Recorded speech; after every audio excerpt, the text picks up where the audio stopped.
শহরের স্কুলগুলো আধুনিক সুযোগ সুবিধায় ঘেরা। ডিজিটাল প্ল্যাটফর্ম, সার্বক্ষণিক বিদ্যুৎ ব্যবস্থা, যোগাযোগের জন্য পরিবহন সহ নানান পরিষেবা যুক্ত হচ্ছে এসব শিক্ষা প্রতিষ্ঠানে।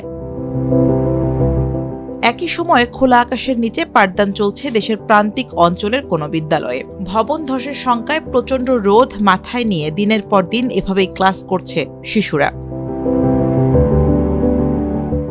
কখনো গাছের ছায়ায়, কখনো তপ্ত রোদে চলে পাঠদান।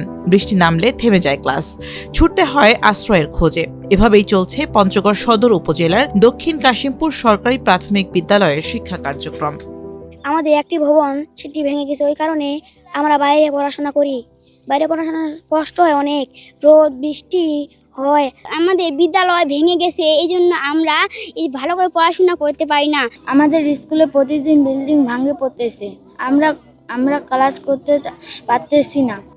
1997 সালে নির্মিত দক্ষিণ কাশিমপুর সরকারি প্রাথমিক স্কুল ভবনের সংস্কার নেই দীর্ঘদিন ধরে। দেয়ালে ধরেছে বড় ফাটল, খসে পড়ছে পলেস্তারা, বেরিয়ে আসছে মরিচা ধরা রড। ভবনের বিভিন্ন অংশ থেকে প্রতিনিয়ত ঝরছে ইট সুরকি। 2022 সাল থেকেই ভবনটি ঝুঁকিপূর্ণ বলে জানিয়ে আসছে শিক্ষকরা। তবু নতুন ভবন নির্মাণ হয়নি। প্রতিদিনই ভেঙে পড়ে যায়, অলরেডি ভীম ভেঙে পড়ে গেছে।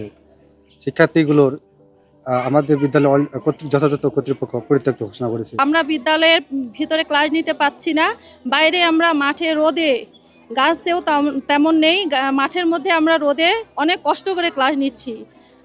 মানসম্মত শিক্ষার জন্য আসলে সুন্দর পরিবেশ প্রয়োজন, আমরা সেই পরিবেশটা পাচ্ছি না।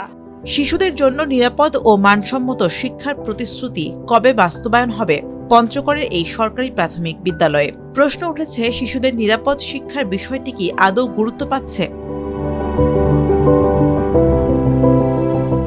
অভিভাবকদের প্রশ্ন, 4 বছর আগে ভবন ঝুঁকিপূর্ণ চিহ্নিত হলেও কেন ঝুলে রইল ফাইল?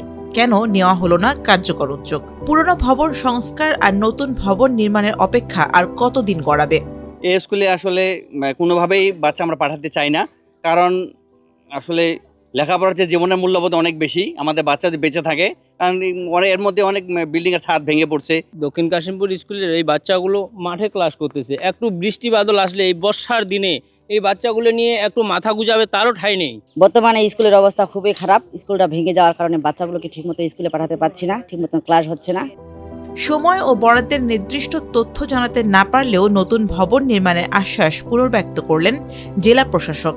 বিষয়টি অবগত হবার সাথে সাথে উপজেলা নির্বাহী অফিসার পঞ্চগড় সদর তার উদ্যোগে সেখানে 4টি টিন শেড এবং টিনের বেড়া দেয়া, মেঝে পাকা হবে এরকম 4টি রুম বানানোর উদ্যোগ গ্রহণ করেছে, যেটা আপৎকালীন হিসেবে ব্যবহৃত হবে। নতুন ভবন নির্মাণের আগ পর্যন্ত এই ভবনে যাতে করে পাঠদান সহ স্কুলের সকল কার্যক্রম পরিচালিত হয় সে ব্যবস্থা গ্রহণের উদ্যোগ গ্রহণ করা হয়েছে।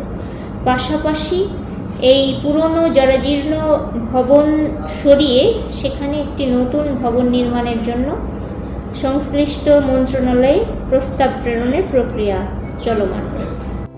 এখন দেখার বিষয়, নিরাপদ শিক্ষার পরিবেশ নিশ্চিতে সংশ্লিষ্টদের প্রতিশ্রুতির বাস্তব রূপ মিলবে কবে।